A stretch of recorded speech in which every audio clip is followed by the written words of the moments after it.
Il-Ministru għall-Ekonomija, l-Intrapriża u l-Proġetti Strateġiċi Silvio Xkembri żar żewġ kumpanniji lokali li wara li 10 snin ilu twaqfu fostna bħala parti mill-industrija ġdida tal-video game development bl-appoġġ tal-Istat, issa qed jaqtaw il-frott kbir ta' xogħolhom. L-ewwel żjara saret fl-Envil Game Studio li hi bbażata fi Smart City fil-Kalkara.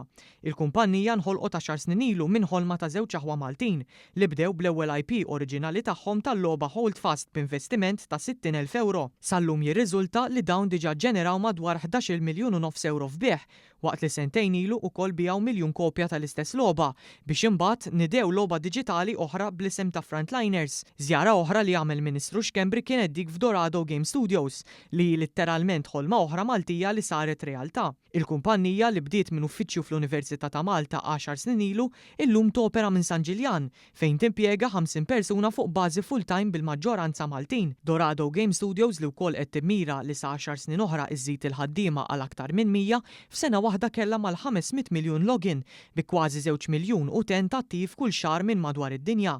Fid-dawl ta' dawn il-kisbiet, il-Ministru Xkembri enfasizza kif is-suċċess kontinwu ta' Malta fis-setturi diġitali u speċifikament dan is-settur ġdid tal-video game development u konformi ma' tnedija riċenti tal-proċess biex titfassal il-Viżjoni Malta 2050 li se titrasforma il-ġejjin tal-pajjiż għal 25 sena li ġejjin. Tu pjaċir tibda tara s-salaffariet iktar jinaqdu fl-imkien, fejn ftit ta' snilu konna nidejna bħala gvern l-istrateġija tagħna għal video game industry, video game development industry u esports ġewwa pajjiżna, żewġ niċeċ ekonomiċi ġodda li issa nibdew naraw naqtaw il-frott ta' dak kollu li bdejna niżiraw.